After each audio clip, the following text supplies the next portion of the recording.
Le K1 est un char de combat utilisé par les forces armées de la République de Corée. Les premiers travaux de conception du véhicule étaient fondés sur le modèle XM1 avec quelques différences notables, notamment un système combiné de suspension hydropneumatique et de barres de torsion, et un kit de passage à guet sur la rivière.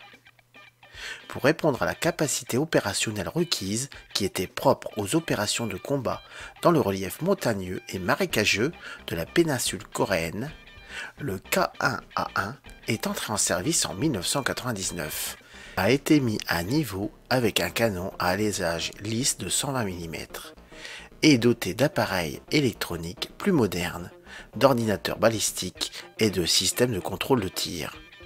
En 1985 et 2010, Hyundai Rotem a produit 1511 véhicules K1 et K1A1. Dans les années 1970, la Corée du Sud avait désespérément besoin de chars de combat principaux supplémentaires. La variante M4A3 76W HVSS Heavy 8 des chars Sherman datant de la Seconde Guerre mondiale avaient été retirés du service par l'armée sud-coréenne et l'épine dorsale des forces blindées sud-coréennes étaient les chars M47 et M48 Patton. Pendant ce temps, la Corée du Nord avait des avantages numériques et technologiques sur l'armure sud-coréenne avec des chars de combat principaux T-62. Au début, des tentatives ont été faites pour obtenir le M61 Patton des États-Unis, mais elles se sont soldées par un échec. Il a été estimé que même si les M61 pouvaient être obtenus, ils ne seraient pas suffisants pour donner aux forces sud-coréennes un avantage significatif sur les chars nord-coréens existants. Un certain nombre d'autres plans ont également été élaborés, comme la mise à niveau des Patton M48 existants aux normes M48A3 et A5, ainsi que l'obtention de la licence pour produire les chars de combat principal Léopard 1 de l'Allemagne. Seules les mises à niveau du Patton ont été effectuées, les résultats étant le M48A3K et M48A5K, tandis que la production de Léopard 1 a été jugée contre-productive, car une nouvelle génération de chars de combat principaux était déjà en cours de développement et d'essai aux États-Unis et en Allemagne, à savoir le M1 Abrams et le Léopard 2. Sa conception étant basée sur le XM1, le XK1 a partagé diverses similitudes avec elle. Cependant, après une inspection plus approfondie, de nombreuses différences peuvent être trouvées. Les différences comprenaient le poids, 55 tonnes pour le XM1 contre XK1 avec 51 tonnes.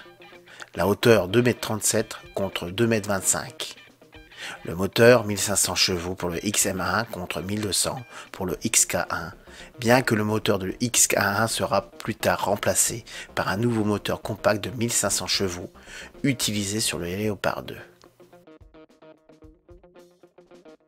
Le XK1 a conservé le canon principal rayé de 105 mm du XM1, qui était également produit au Canada sous licence avec la désignation de KM68, ainsi qu'un système de contrôle de tir et le télémètre laser. L'une des principales différences était l'ajout de viseurs panoramiques indépendants du chef de char sur le XK1, qui manquait sur le XM1, ce qui donnait au XK1 la capacité d'utiliser le FCS plus efficace, notamment en s'engageant dans les activités de chasse tactique, que la série M1 ne pouvait pas faire jusqu'à l'introduction du M1A2. Toutefois, les dispositifs de visée panoramique du chef de char n'étaient pas munis d'une amplification de lumière ou d'une optique thermique, ce qui a obligé le chef de char à se fier à des lunettes de vision de nuit personnelles pour faire fonctionner ces dispositifs de visée, alors que les viseurs des tireurs étaient équipés d'un dispositif d'observation thermique. Les chars XK1 sont également équipés d'un système de suspension hybride constitué d'un système hydropneumatique sur les roues 1, 2 et 6, tandis que les 3, 4 et 5 sont équipés de barres de torsion. Caractéristiques non présentes sur le XM1, offrant une plus grande stabilité, une plus grande capacité à élever ou abaisser le canon principal, presque 2 fois plus que le char équipé que de barres de torsion.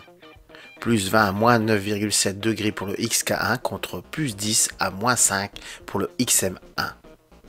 Le développement du véhicule a été achevé en 1983 et un prototype a été livré au gouvernement sud-coréen la même année.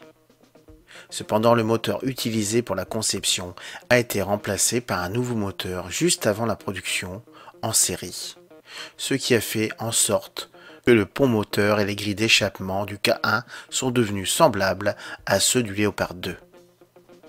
Et officiellement, en 1984, le développement des chars coréens K1 a été achevé. La production en masse a commencé en 1985, avec un déploiement qui a duré jusqu'en 1987. Après la fabrication d'environ 450 K1, le viseur primaire du tireur GPS a été remplacé par le viseur thermique du char primaire du tireur GPTTS.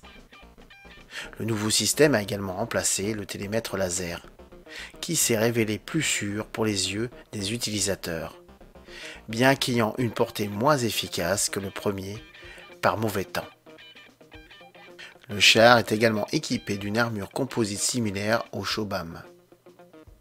La production initiale du K1 88 avait un blindage frontal de 400 à 500 mm d'épaisseur, puis il a été augmenté jusqu'à 600 mm.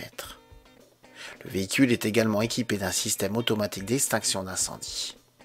Le détecteur du compartiment moteur est un fil thermocouple et le détecteur du compartiment équipage est un capteur optique.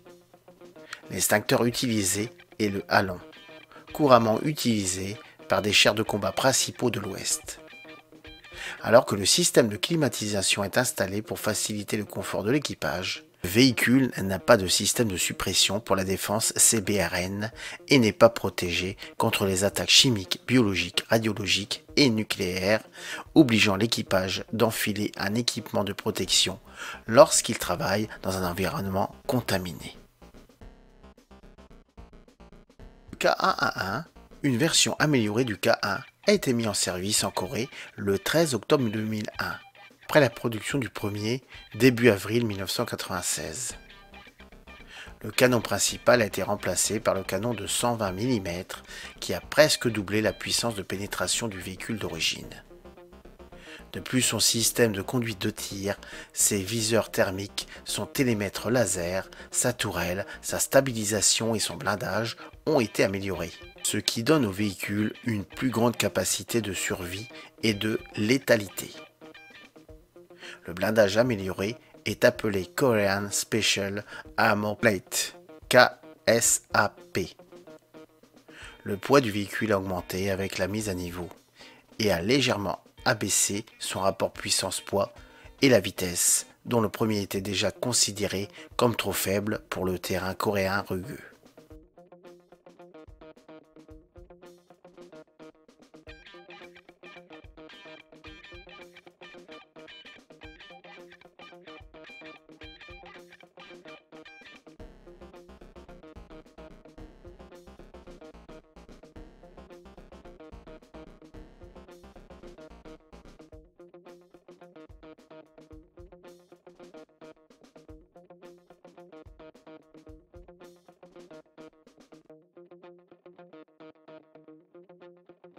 Le K1A1 se distingue facilement du K1 par sa forme du canon, l'emplacement de la mitrailleuse coaxiale, la forme du viseur panoramique du chef de char et la forme angulaire générale de la tourelle.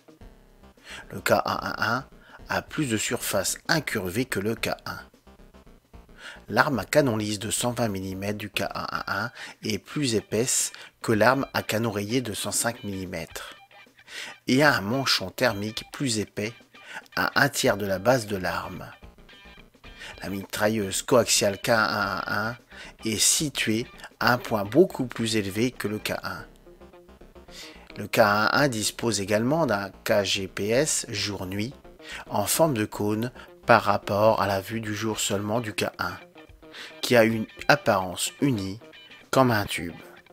L'armée de terre de la Corée a l'intention de normaliser sa flotte de K1 en faisant l'acquisition de 700 nouveaux chars K1A1 de production tout en modernisant quelques 1000 K1 de modèles plus anciens à la configuration du K1A1.